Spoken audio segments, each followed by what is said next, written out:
You see, there's nothing behind on this one now.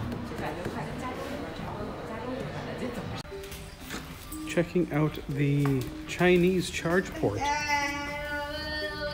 You have the standard Type 2, and then there's that's the Chinese standard.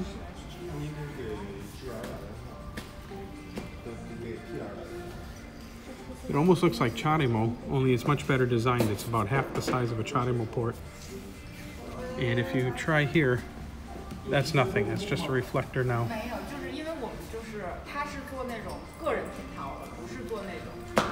So you got the two pins. Oh. Because China uses a different charge port, there is emergency charge port release levers for both different style charge ports, but it's on a remote pole location instead of where it was on the originals.